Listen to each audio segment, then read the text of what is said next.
Olá, como você está? Hoje voltamos com a atividade da disciplina de microbiologia e imunologia, com a continuação da aula a respeito das estruturas externas à membrana das bactérias. Nós trabalhamos na aula passada, o último conteúdo foi mecanismo de resistência antibacterianos. Então a gente tem quatro mecanismos principais. O primeiro mecanismo é a produção de enzimas capazes de degradar os antibióticos. Então a gente tem a partir da obtenção de material genético externo ou através da troca de informações genéticas, a bactéria passa a produzir enzimas que são capazes de metabolizar antibióticos que contêm os anéis beta-lactâmicos. Essa enzima é chamada de beta-lactamase. Então, como a enzima quebra o anel beta-lactâmico, ele já não consegue mais ligar-se às proteínas ligadoras de penicilina, o que faz com que haja a neutralização do antibiótico. O segundo mecanismo de resistência que nós vimos foi a modificação das proteínas ligadoras de penicilina. A interação específica entre o antibiótico e o seu ligante faz com que haja a neutralização desse ligante, o que desregula um dos metabolismos bacterianos, levando à sua morte. No caso da penicilina, ela interage com a transpeptidase, que é uma enzima que vai produzir a manutenção e a produção da parede celular. A transpeptidase bloqueada faz com que a parede celular das bactérias fiquem desestabilizadas e a partir daí haja a morte da bactéria por hidrólise. Quando há uma modificação na transpeptidase, uma modificação estrutural, essa afinidade da transpeptidase com a penicilina ou com os anéis antibióticos com anéis beta-lactâmicos diminui, dificultando a interação entre antibiótico e o seu ligante. Sem essa interação forte, a enzima continua trabalhando, mantendo a estrutura da parede celular, impedindo com que ela morra. O terceiro mecanismo é a bomba de efluxo. Nesse caso, a gente tem um mecanismo sofisticado em que, ao entrar na parede celular,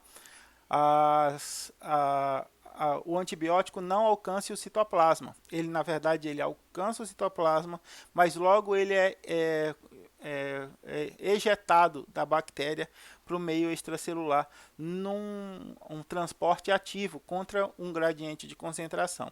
Isso faz com que a concentração no interior da bactéria nunca seja a suficiente para desencadear a ação do antibiótico. Um carapanã do antibiótico.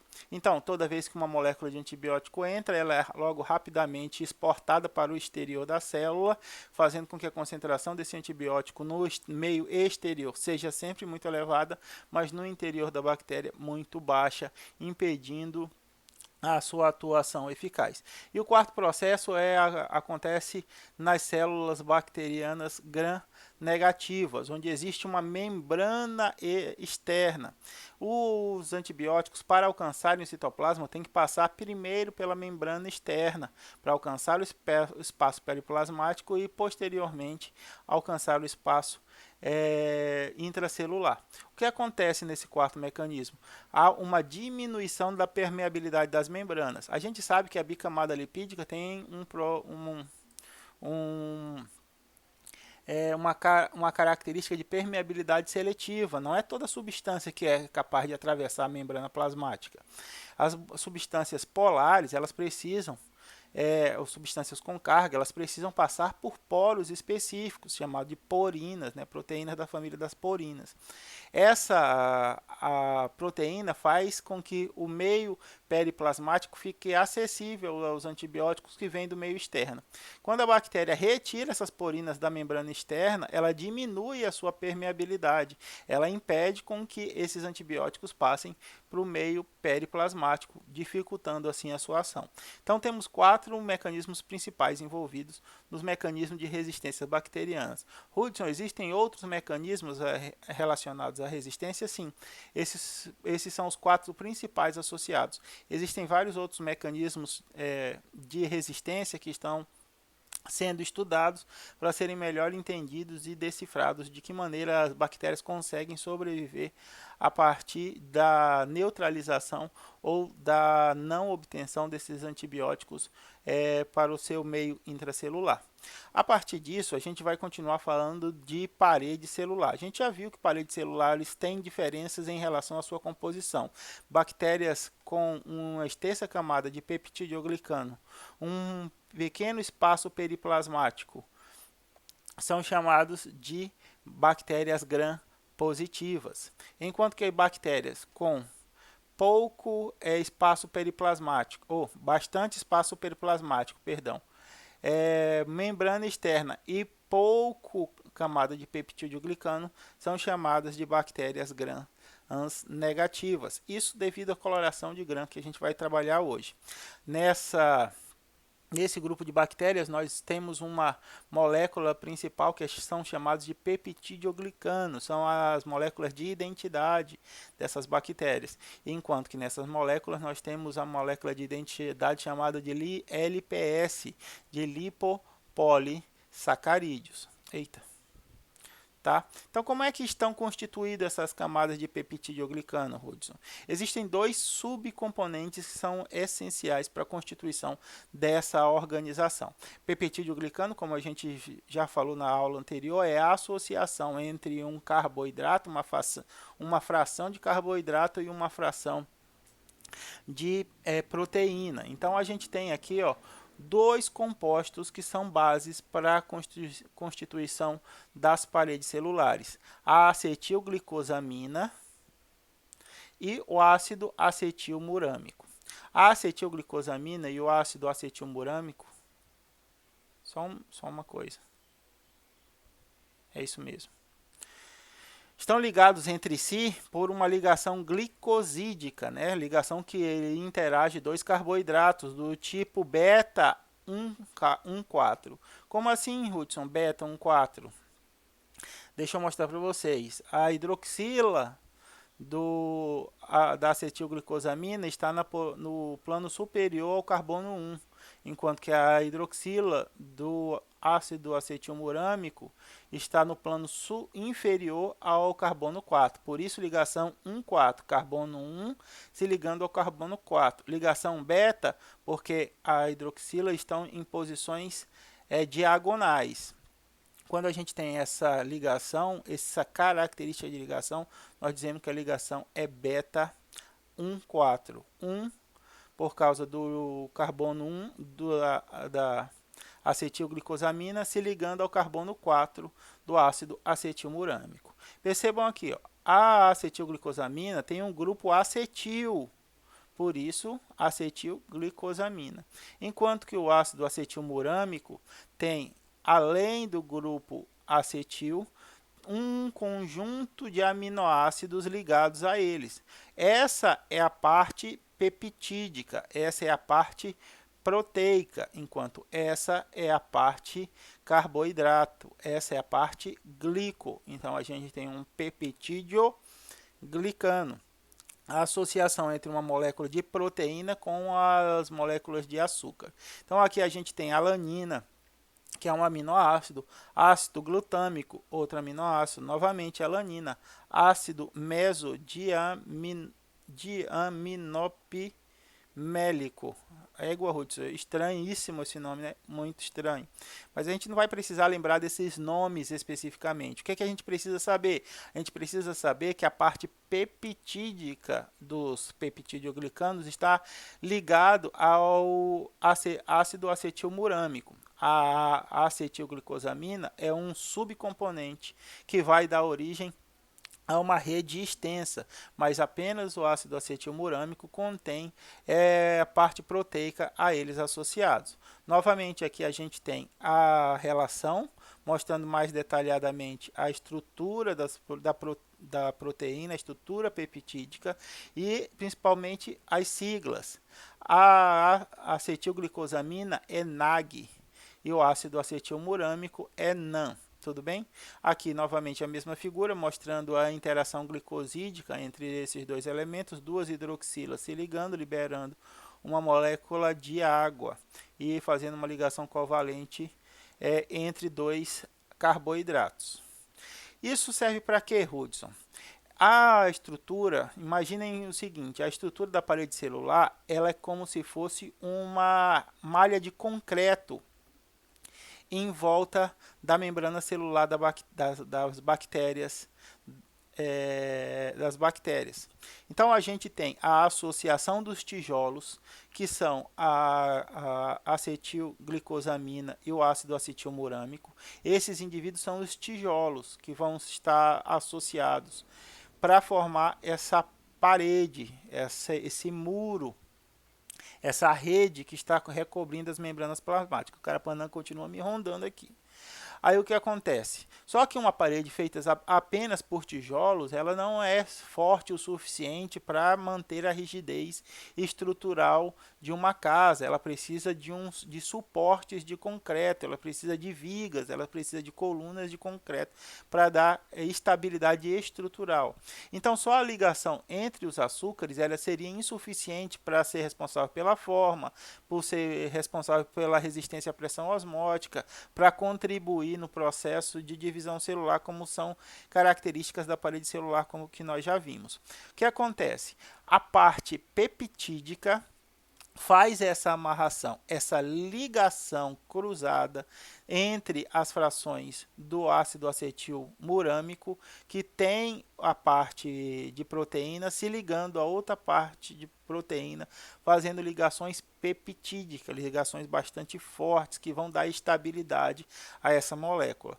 Quanto maior os níveis, maior a quantidade de camadas de peptidoglicanos em uma parede celular, maior é a complexidade de elementos para dar estabilidade a essa molécula. Então, primeiro nós vamos ver aqui, a acetilglicosamina ligada ao ácido acetilmurâmico através de uma ligação glicosídica. Existe uma ligação peptídica que amarra essas estruturas através da fração peptídica, da fração das proteínas, aqueles aminoácidos que nós vimos que estão ligados ao ácido acetilmurâmico. Então, o ácido acetilmurâmico vai utilizando essas estruturas proteicas para fazer uma amarração, uma ligação para dar estabilidade às estruturas de carboidratos que constitui a parede celular.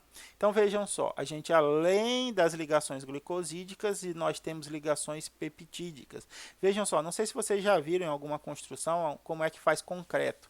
Primeira coisa que a gente faz é colocar as estruturas de ferro, né, os vergalhões, amarra os vergalhões com arame para depois colocar o concreto.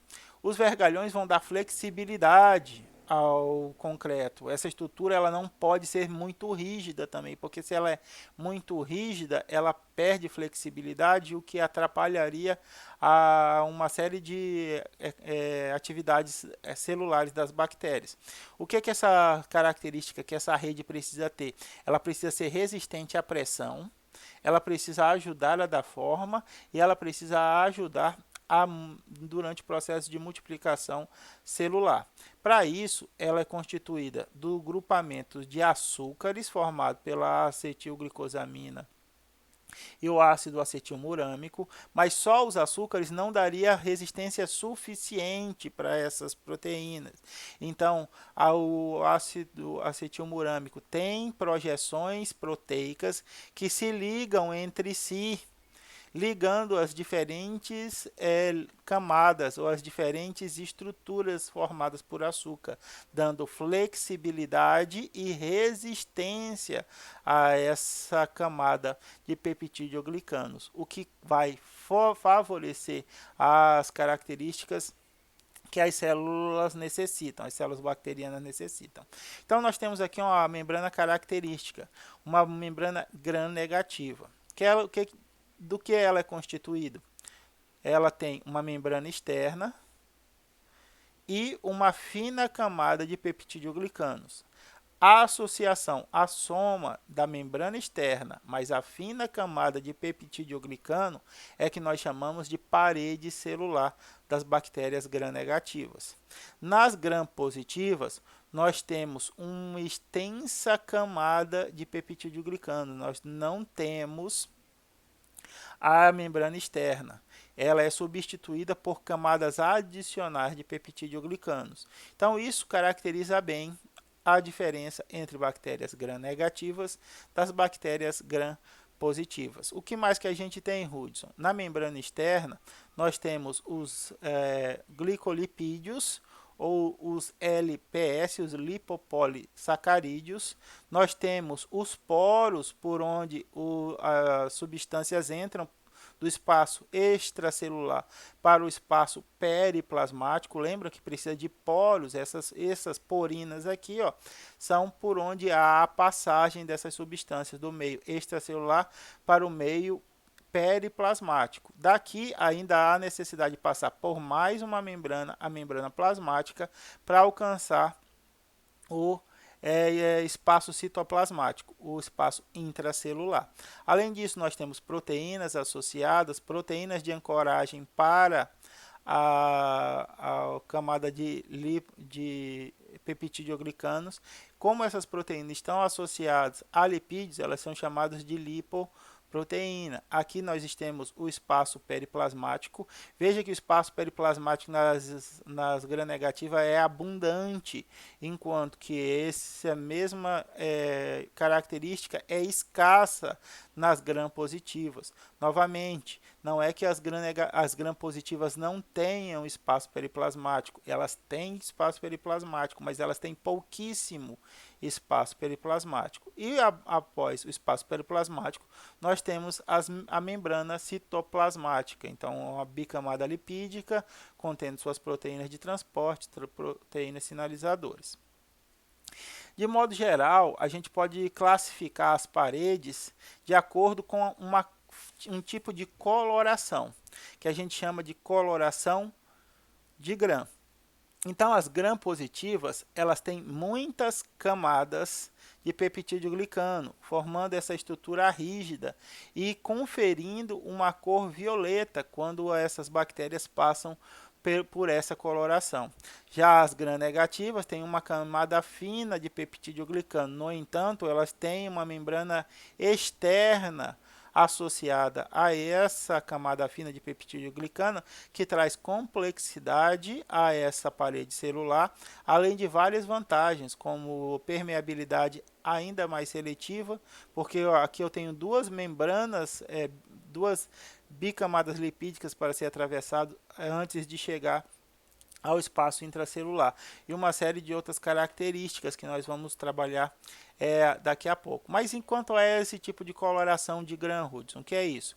Coloração de gram é um método de rotina dos laboratórios para classificar os tipos de bactérias entre gram-positivas e gram-negativas. E por que essa classificação é importante? Porque a partir dessa característica você vai escolher qual antibiótico é mais adequado para aquele grupo de proteínas. Como a gente viu, bactérias gram-positivas, elas são mais resistentes à pressão osmótica.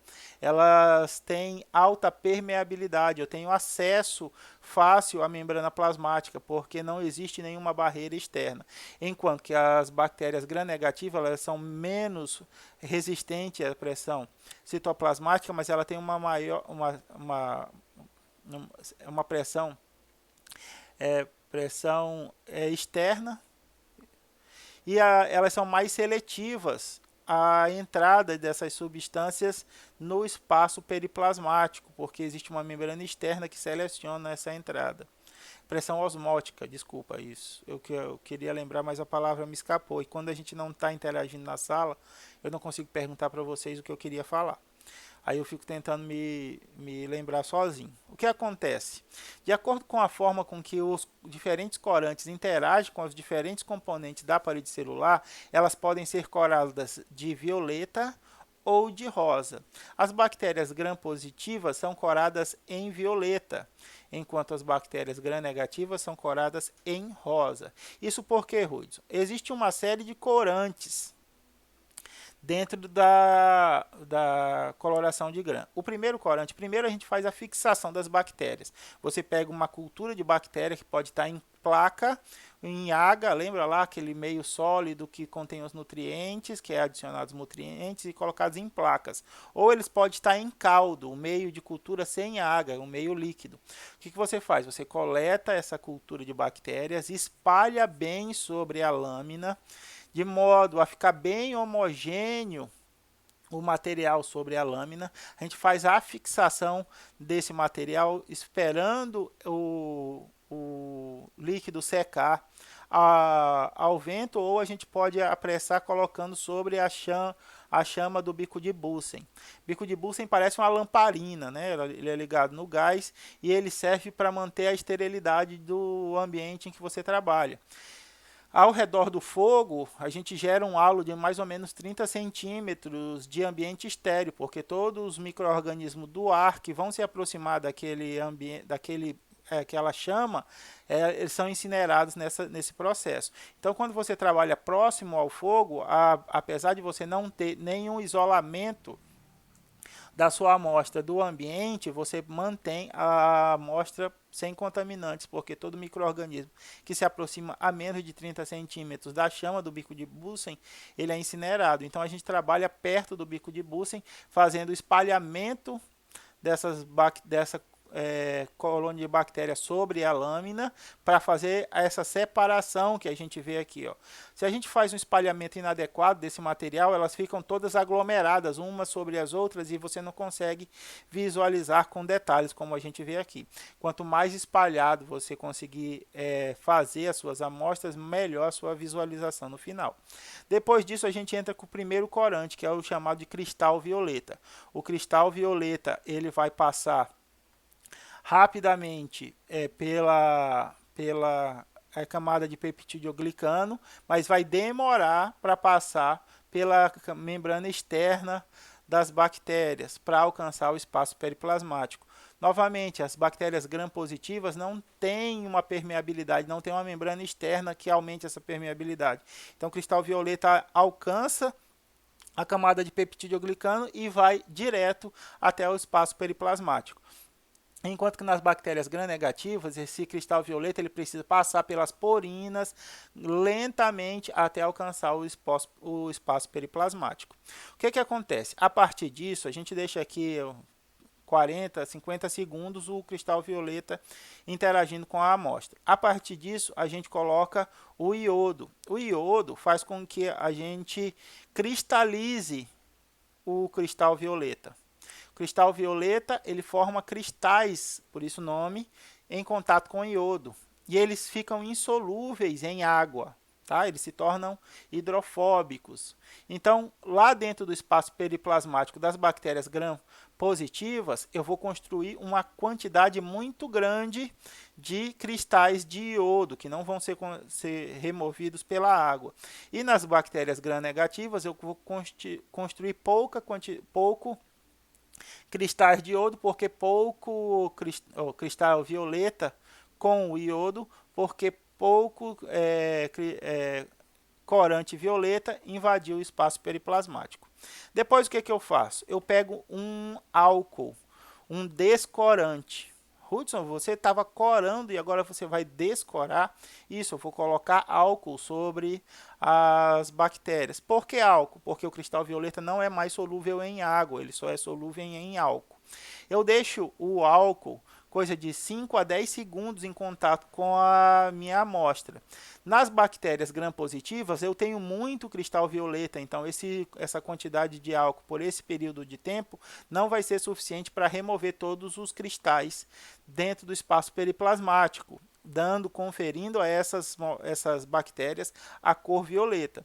Já nas grãs negativas, como eu tenho pouca quantidade de cristal violeta, o álcool vai conseguir dissolver esses cristais e vai remover a cor.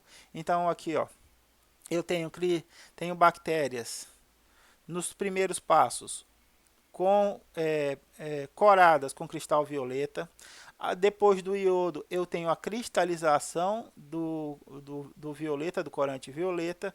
Quando eu coloco álcool, eu removo os cristais das bactérias gram-negativas, porque elas tinham pouquíssimos cristais no seu espaço periplasmático, mas eu não consigo remover a totalidade dos cristais violetas das bactérias gram-positivas, porque ela tinha muito cristal no seu espaço periplasmático. Então, as bactérias gram-negativas vão ficar descoradas e as bactérias gram-positivas vão ficar coradas em violeta. Em seguida, eu venho com a safranina, que é esse corante rosa. Esse corante rosa vai passar pela camada externa, a membrana externa das bactérias gram-negativas e alcançar o espaço periplasmático, dando a cor rosa às bactérias gram-negativas. Percebam que depois que eu uso a safranina, eu não uso um descorante novamente, porque eu quero manter essas tonalidades.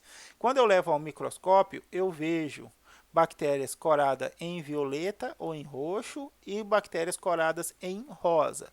Todas as bactérias coradas em roxo ou violeta, como você preferir chamar, são bactérias gram-positivas, espessa camada de peptidoglicanos. Todas as bactérias coradas em rosa são bactérias gram-negativas e membrana externa associada a uma fina camada de peptidoglicanos.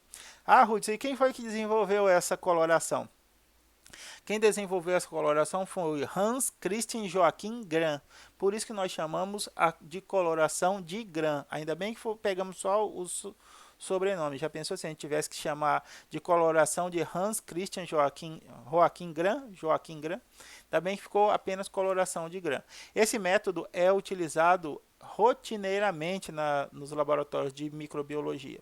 A primeira coisa que nós temos que fazer para saber as estratégias de tratamento de uma infecção bacteriana é saber de quais grupos elas pertencem, se são gram-positivas e gram-negativas, e aí a gente pode alcançar o nível de espécie, a identificação da espécie dessas bactérias. A partir disso, a gente pode lançar estratégias de tratamento mais eficientes, porque você está direcionando um combate a um indivíduo conhecido, você sabe quais são as características daquele indivíduo, como ele se nutre, como ele se multiplica e como ele se defende das suas tentativas de eliminá-lo. Agora, quando você tenta tratar uma bactéria sem conhecer qual bactéria é, você pode estar utilizando arma inadequada e dando armas ao inimigo, armas às bactérias, fazendo com que elas se desenvolvam ou se tornem mais resistentes a certos tratamentos. Então, por isso é muito complicado utilizar a automedicação quando a gente fala de antibióticos. Nosso país já teve a utilização indiscriminada de antibióticos. O que levou? Levou a uma série de cepas resistentes e a gente começou a utilizar mais criteriosamente essas ferramentas de tratamento. Agora, para que você tenha acesso a um antibiótico, você precisa de uma receita médica e para que o médico prescreva o antibiótico, ele pede alguns exames, ou pelo menos deveria pedir alguns exames. Que tipo de exames? Coleta de material biológico, cultura dessas bactérias, identificação em classe, se é gram positivo, se é gram negativo, e identificação por espécie. Alguns médicos pedem um exame chamado de antibiograma, não sei se vocês já ouviram falar. Antibiograma é você cultivar uma bactéria em uma placa contendo vários antibióticos, para saber qual antibiótico ela é mais suscetível e qual antibiótico ela é mais resistente. Então, se você tem lá ampicilina, cloranfenicol e, sei lá, vancomicina para utilizar, você vai ver qual desses antibióticos a bactéria é mais suscetível, para que você use menor quantidade por um período menor. Então você faz um antibiograma, você desafia essa bactéria utilizando esses 3 antibióticos. E aí o perfil de crescimento dela vai te mostrar se ela é sensível, se ela tem resistência intermediária ou se ela é totalmente resistente a esses antibióticos. Então, estratégias de tratamento estão diretamente relacionados à identificação das bactérias, e a forma primária de identificação é a coloração de Gram, a separação das bactérias entre as bactérias gram positivas e as bactérias gram negativas. Aqui a gente tem uma figura mostrando a composição dessas paredes celulares. Nas bactérias gram-positivas, 90% da parede celular é composto de peptidoglicano. Por isso nós dizemos que as paredes das bactérias gram-positivas são mais simples, porque eles são formados por acetilglicosamina, sai, carapana, peguei. Aqui, ó. Peguei. Não sei se eu... Aí lá. São formados de acetilglicosamina, ácido acetilmurâmico e as partes de peptídeo. A gente tem alguns outros componentes que a gente vai ver daqui a pouco, por isso que ela é composta de 90% disso. Além disso, nós temos as glicoproteínas, as lipoproteínas, perdão. São essas proteínas de ancoragem que grudam a parede celular à membrana plasmática das bactérias. Mas 90% da composição da parede celular das bactérias é peptidoglicanos. Agora, nas bactérias gram-positivas. Agora, nas bactérias gram-negativas, a camada de peptidoglicano representa apenas 10% da sua composição. É invertido.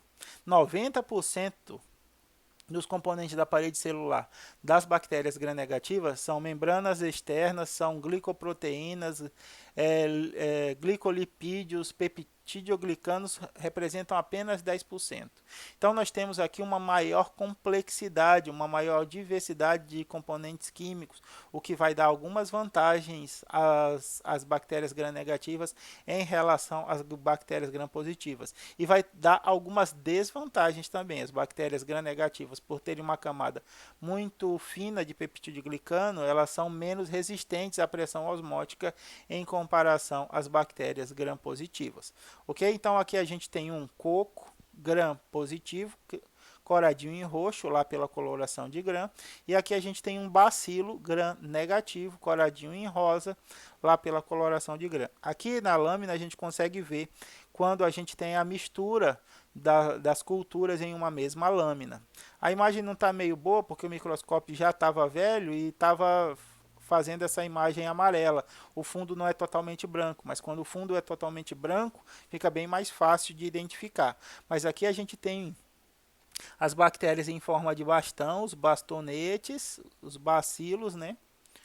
E aqui os cocos livres, os diplococos e as outras organizações de cocos em roxo, caracterizando bactérias gram-positivas e bactérias gram-positivas e gram-negativas. Aqui nós temos a microscopia eletrônica, novamente, mostrando uma espessa camada de peptidoglicanos e um delgado espaço periplasmático e a membrana citoplasmática nas bactérias gram-positivas, enquanto nas bactérias gram-negativas nós temos uma membrana externa, uma finíssima camada de peptidoglicanos, um extenso, um amplo espaço periplasmático e a membrana citoplasmática, diferenciando esses dois grupos de bactérias.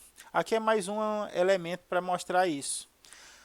Aqui temos uma membrana externa. Se a gente tem membrana externa, já pode identificar essa bactéria como gram-negativa.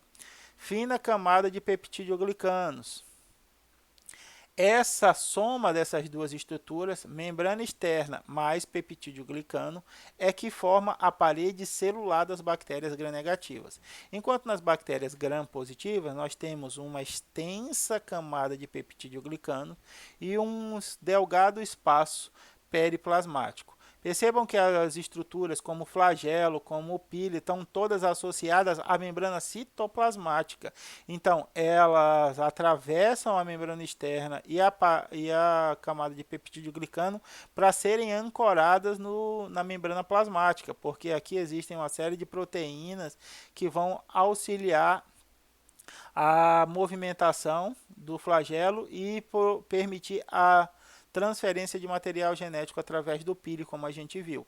Então aqui a gente tem membrana celular, parede celular formada por membrana externa mais fina camada de peptidoglicanos, enquanto a gente tem uma parede celular aqui formada especificamente ou por 90%, formada 90% de peptidoglicanos.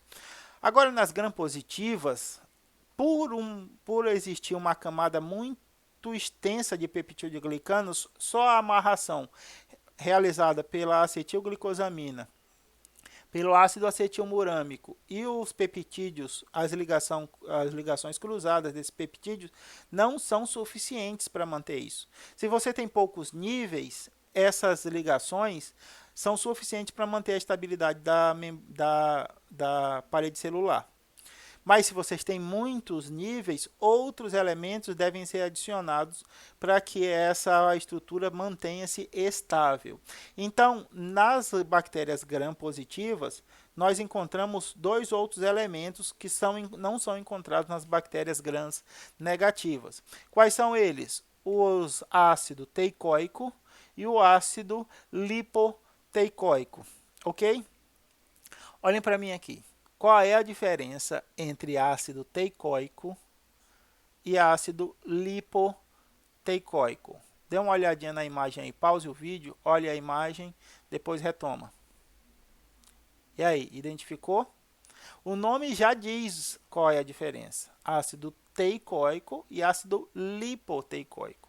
O lipoteicoico tem associação a lipídios, a membrana plasmática. Então, todo ácido lipoteicoico ele está ancorado na membrana plasmática e se estende por toda a rede de peptidoglicanos. Enquanto que os ácidos teicoicos iniciam e terminam sem contato com a membrana plasmática. Então, essa é a diferença. Então, aqui a gente tem mais uma estrutura de amarração, mais uma estrutura de estabilização das camadas de peptidoglicanos. E eles são só encontrados nas bactérias gram-positivas, porque aqui nós temos uma extensa camada de peptidoglicanos. Então, para que essa estabilidade fique assegurada, outros componentes foram associados. É que nem na nossa casa. Se eu for construir uma casa de um andar, eu tenho uma série de procedimentos para manter a segurança do local. Deixa eu só ver se está gravando aqui. Parece que sim. Para a segurança do local. Então, eu posso construir com tijolos de alvenaria normal, a minha cinta, as minhas colunas não precisam ser muito espessas. Agora, se eu vou construir uma casa de 2 andares, aí eu preciso fazer um reforço na estrutura das minhas colunas para aguentar o peso do nível superior. Agora, se eu for fazer um prédio de 10 andares, a estrutura é completamente diferente em relação à casa. Então, quanto mais andares o edifício tiver, maior o reforço da estrutura para sustentar o peso daquela estrutura. A parede celular das bactérias gram-positivas é muito semelhante. Como ela tem muitas camadas de peptidoglicanos, só a interação entre a acetilglicosamina e ácido acetilmurâmico e a amarração feita pela parte peptídica, pelos aminoácidos associados ao ácido acetilmurâmico, não seriam suficientes para manter essa estabilidade. Então foram adicionados outros elementos, ácido teicoico e ácido lipoteicoico a essa estrutura, gerando maior estabilidade. Então aqui a gente tem a parede celular de uma bactéria gram-positiva composta por uma extensa camada de peptidoglicanos. Associado a essa camada de peptidoglicano, nós temos os ácidos teicoicos, que ficam na parte superficial da membrana. Tá? Isso quer dizer que eles não entram em contato com os lipídios da membrana celular. Enquanto que os lipoteicoicos não, eles estão ancorados, eles estão ligados aos lipídios de membrana celular. Aí aqui a gente tem as proteínas da membrana e tudo mais. Ok? Então a gente tem algumas diferenças importantes na composição das paredes celulares de bactérias gram-positivas e bactérias gram-negativas. Nas gram-positivas, nós temos uma extensa camada de peptidoglicano. Nós temos o ácido teicoico e o ácido lipoteicoico. Enquanto que da parede celular das bactérias gram-negativas nós temos uma membrana externa, uma fina camada de peptidoglicanos e outras estruturas chamadas de LPS ou de lipopolisaccáridos. sacarídeos, o que a gente vai ver agora. Agora não, que aqui ainda é uma outra figura do ácido teicoico e do ácido lipoteicoico. Esse ácido aqui, ó, teicoico, não encosta na membrana celular, não tem associação a lipídio. Esse ácido aqui, ó, teicoico. Esse daqui, ó, lipoteicoico, porque ele tem associação com lipídios de membrana. Esse daqui, ó, lipoteicoico, associação com lipídios de membrana. Em relação à parede celular das bactérias gram-negativas, elas são mais complexas, como nós vimos, por conter apenas 10% de peptidoglicanos, ela tem uma maior diversidade de moléculas químicas, o que traz uma maior complexidade química a essas paredes. Não possui ácido teicoico e sim nem teicoico nem lipoteicoico, e sim os lipopolissacarídeos. Nós vamos ver essas estruturas, mas como o nome diz, lipopolissacarídeos são polissacarídeos associados a lipídios de membrana. Nós vamos ver as estruturas dessas moléculas.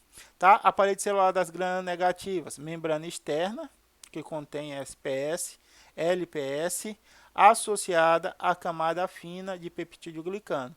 A parede celular das gram-negativas é a soma dessas duas estruturas. Então aqui a gente tem lá a estrutura da gram-negativa. Nós temos uma bactéria aqui, ó, um bacilo, teve um recorte, uma ampliação e novamente uma ampliação. Então o que nós vemos? Uma membrana externa, como o nome aqui ó, sugere, uma fina camada de peptidoglicano, um espaço extenso periplasmático e a membrana plasmática, aqui ó, o tamanho do espaço periplasmático, ou chamado também de periplasma. Tá? Novamente, a parede celular das bactérias gram-negativas é a junção da membrana externa mais a camada de peptidoglicano. Na membrana externa, nós temos os lipopolissacarídeos, são os LPS. O que é isso, Hudson? São lipídios associados a um polissacarídeo. Lá da bioquímica vocês vão lembrar do que é polissacarídeo. Nós temos monossacarídeo, disacarídeo, oligosacarídeo e polissacarídeos. Polissacarídeos são estruturas de açúcares com 10 ou mais unidades de açúcares ligadas por ligação glicosídica. Então, associada a esse lipídio aqui, a gente tem 10 ou mais moléculas de açúcar. O meio dessa cadeia de açúcar é chamado de cerne do polissacarídeo. O carboidrato da ponta é chamado de polissacarídeo O. Esse daqui é o antígeno O. Lembra lá do antígeno H, do antígeno K e do antígeno O? Esse daqui é o antígeno O, por isso que a bactéria é H7O157. Né? Então, quando a gente está falando do antígeno O, é esse polissacarídeo da ponta. Cadê meu cursor? Está aqui. Esse polissacarídeo da ponta do oligosacarídeo associado a um lipídio. Por que a gente chama esse lipídio de lipídio A, Hudson? Lipídio A são um conjunto de lipídios, tudo bem? Que permitem que podem receber a associação com esses polissacarídeos. Então, na base de um polissacarídeo, a gente tem sempre um lipídio A. Aqui na membrana externa, a gente vê que a membrana externa é cheia de LPS, de lipopolissacarídeos. Outra coisa que a gente consegue ver na membrana externa aqui é a porina. O meio, a proteína que torna permeável a membrana externa a algumas substâncias, inclusive aos antibióticos. Alguns antibióticos utilizam esse meio de passagem do meio externo para o meio periplasmático, para alcançar os seus alvos no meio periplasmático ou continuar entrando na célula através da membrana plasmática até alcançar o citoplasma, onde estão acontecendo a maior parte do metabolismo bacteriano. Ok? Então, essa é a organização das bactérias gram-negativas com a estrutura do seu LPS, formado por um lipídio A, um cerne de polissacarídeo, um conjunto de carboidratos associados, e o carboidrato da ponta é chamado de polissacarídeo O ou antígeno O.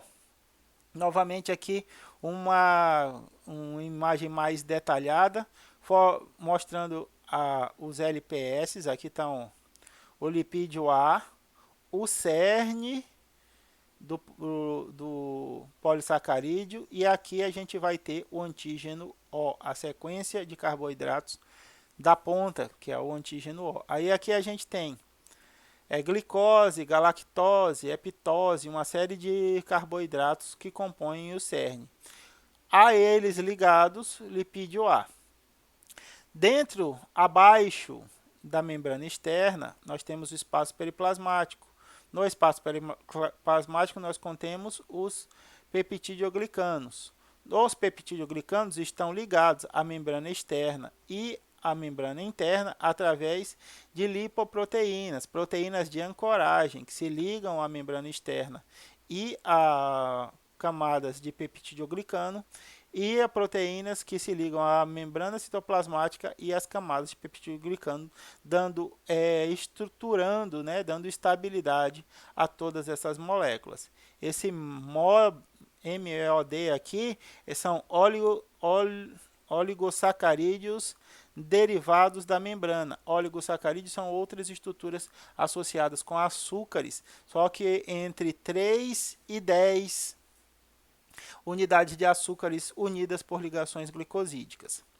A membrana plasmática, a parede celular das bactérias é tão importante que a membrana externa das paredes das gram-negativas passou a ser alvo de fábrica de medicamentos para produção de antibióticos. Por quê?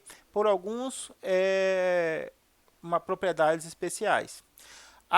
Essa membrana das bactérias, elas são diferentes, a membrana externa das bactérias, elas são diferentes da membrana plasmática das células humanas ou das células animais, o que favorece o encaminhamento de antibióticos diretamente para esse tipo de estrutura. E por que a gente quer destruir a membrana externa a membrana externa da parede celular das bactérias gram-negativas?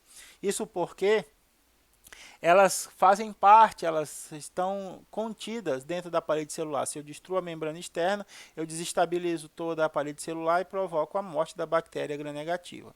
Por que isso é importante? Porque elas são barreiras a certos antibióticos. Antibióticos que não são capazes de atravessar a membrana plasmática precisam ser transportados para o espaço periplasmático através das porinas. A gente já viu que existe um mecanismo de resistência relativo a isso, que é a diminuição da permeabilidade das membranas externas. Elas são resistentes a enzimas digestivas, como a lisozima, elas são resistentes a detergentes, são resistentes a metais pesados, a sais biliares e a certos corantes. Isso faz com que essa barreira não permita que esse conjunto de substâncias invada o espaço periplasmático, ou quando invada em quantidade muito reduzida, impedindo ou diminuindo a eficácia dessas substâncias na morte das bactérias. Sua parte negativa, ser super negativo, facilita mecanismo de escape do sistema imunológico, assim como a fagocitose e o sistema complemento. Fagocitose e sistema complemento a gente vai estudar em imuno, tá? É importante saber que agora a membrana externa, por ter uma carga negativa, extremamente negativa, dificulta essa interação. A interação da célula do sistema imunológico com a bactéria, para o reconhecimento das suas proteínas digitais, precisa haver primeiro uma aproximação. As proteínas de superfície das células têm muitas cargas negativas, e quando elas se aproximam da bactéria com muita carga negativa, essas proteínas tendem a se repelir, dificultando a aproximação, no caso da fagocitose, e a fixação das proteínas do sistema complemento sobre a membrana plasmática, a membrana externa, das bactérias gram-negativas. Outra coisa importante é a forma com que as bactérias gram-negativas utilizam os LPS como endotoxinas. A gente já chegou a falar isso na aula anterior, que mesmo depois de mortas, as bactérias, os restos das bactérias continuam desencadeando atividades inflamatórias do sistema imunológico. E esse sistema imunológico produz mediadores químicos de atividade que estão sendo produzidos aleatoriamente, porque não existem mais bactérias vivas para serem combatidas. E essa liberação aleatória ou inadequada dessas substâncias químicas acabam atacando ou acabam influenciando o metabolismo das células saudáveis do nosso organismo, fazendo com que haja situações graves de choque anafilático e uma série de outras características. Como é que isso acontece? Vamos dizer que a bactéria morreu, tá? Por algum modo, seja por ação do antibiótico, seja por ação do sistema complemento, seja por ação de bactérias, células do sistema imunológico. O que acontece? As bactérias gram-negativas têm esses lipopolissacarídeos na membrana externa. Existem no nosso plasma proteínas ligadoras a lipopolissacarídeos, que são essas LBPs, proteínas ligadoras de lipopolissacarídeos. Essas proteínas ligadoras de polissacarídeos reconhecem os lipopolissacarídeos livres e são reconhecidas por receptores de membrana de células como o linfócito TCD4. Que é isso, Ruth? Linfócito TCD4? Calma, é só uma célula do sistema imunológico. Quando a gente for para conhecer as células do sistema imunológico, a gente vai descrever a atividade de cada um deles. Mas esse camarada aqui, a grosso modo, é ele quem organiza a resposta imunológica, tá? Ele é que ativa e desativa as células dentro do nosso sistema imunológico. Esse indivíduo aqui, ó, ele reconhece essa proteína ligadora de lipopolissacarídeos ligada a um lipopolissacarídeo. Quando ele reconhece isso, ele não quer saber se é um lipopolissacarídeo, se é uma bactéria toda que está ligada àquela proteína. Ele vai desencadear uma série de mediadores químicos, como interleucina 6, interleucina 1 e fator de necrose tumoral alfa. Aí, Ruth, que é isso? A imunologia está por vir.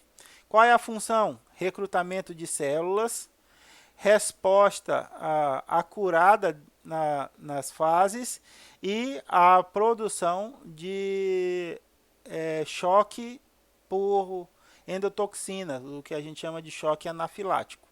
Esses elementos químicos aqui estão deixando as células do sistema imunológico loucas, porque é o tempo todo dizendo, ó, tem perigo, tem perigo, tem perigo, e as células não sabem para onde correr, porque elas não encontram nenhum perigo mais, e a resposta inflamatória pode levar a febre, a dilatação dos vasos venosos, a choque, que é o choque anafilático, a formação de coágulos sanguíneos, e esse quadro todo pode levar a quadros de inflamação grave. Aí você me pergunta, Ruth, então nessa situação tem muita bactéria viva. Não, as bactérias já estão mortas. O que está acontecendo é que tem muito LPS livre, desencadeando essa resposta inespecífica do sistema imunológico.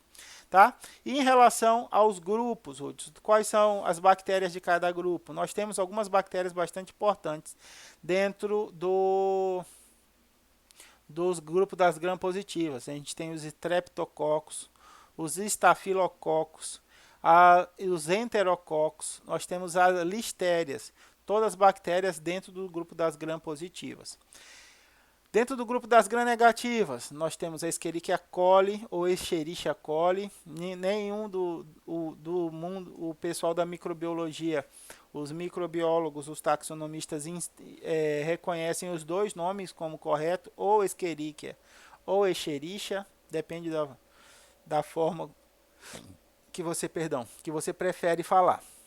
Nós temos a Shigella, nós temos a Salmonella, nós temos a Pseudomonas, que a gente já falou a respeito da formação dos biofilmes, e nós temos a Helicobacter, que é a mais conhecida pela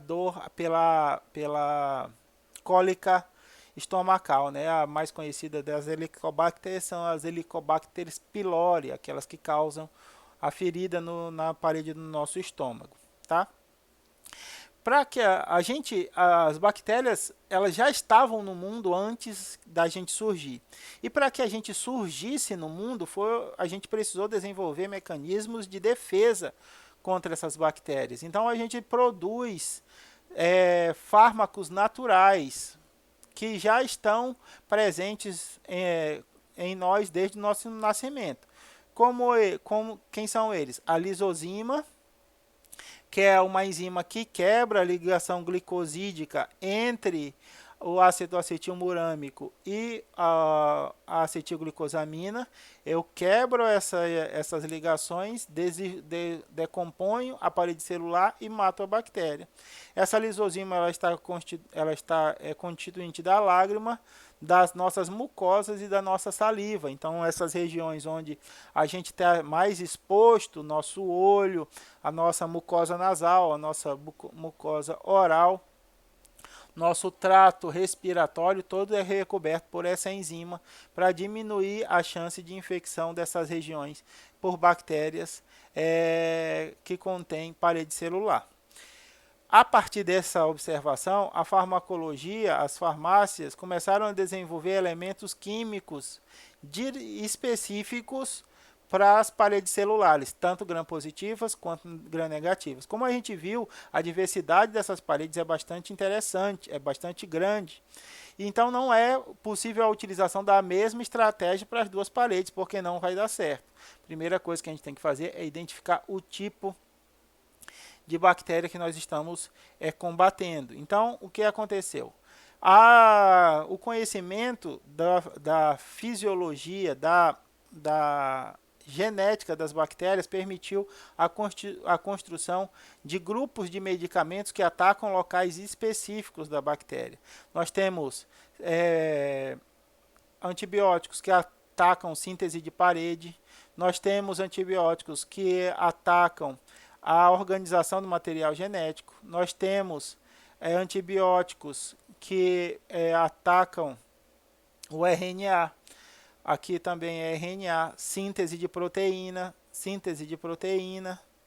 RNA transportador, síntese de RNA transportador, síntese de lipídio, estrutura em função da membrana plasmática, metabolismo do ácido fólico, metabolismo do ferro dentro das bactérias, tá? Então aqui a gente vai nos concentrar na síntese da parede celular. Aqui, ó, a cicloserina é um grupo de antibióticos, tá?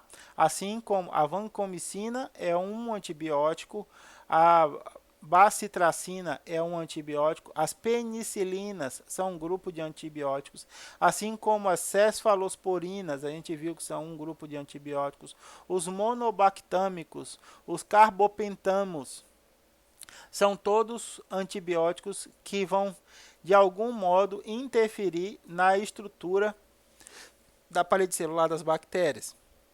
A gente tem outros antibióticos. Deixa eu ver um conhecido aqui, ó, tetraciclina.